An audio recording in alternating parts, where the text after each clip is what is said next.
Waouh!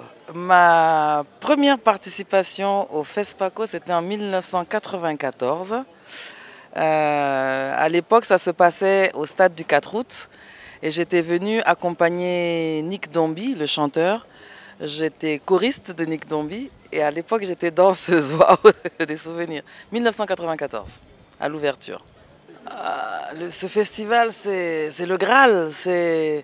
C'est un moment merveilleux, c'est 10 jours magnifiques où on rencontre des gens, on revoit des gens, on renoue des amitiés, on renoue des contacts, on fait la fête, on voit beaucoup de films et c'est très agréable.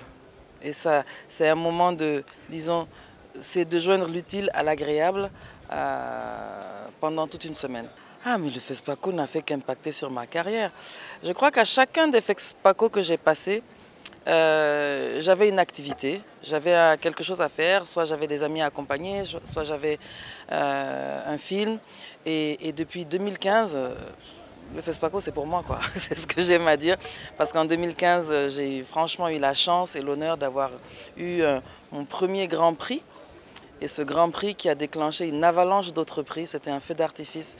Et après, on m'avait expliqué ce que voulait dire exactement Ouagadougou. En termes, on dit Worodogo, le lieu ou l'endroit où on reçoit les honneurs. En 2015, j'ai été sacrée meilleure interprétation féminine. Ensuite, j'ai eu le même prix dans plein d'autres festivals.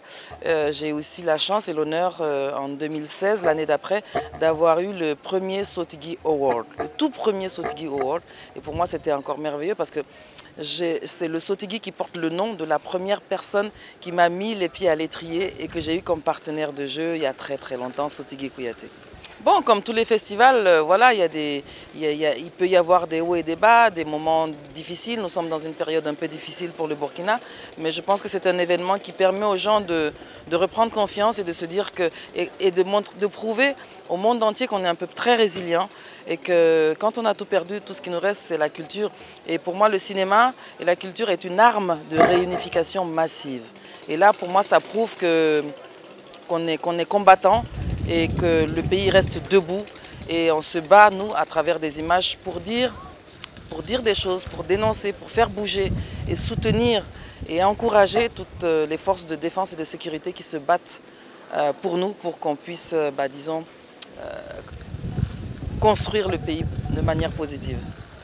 Une anecdote, c'est drôle parce que chaque fois que je rencontre des journalistes, parce que je les connais, filles ou garçons, ils rigolent parce que j'arrive avec mon micro, je les interviewe et puis ça leur fait très drôle. Je dis, des fois on vous voit dans nos films en train de jouer des rôles, donc moi aussi je joue les animatrices.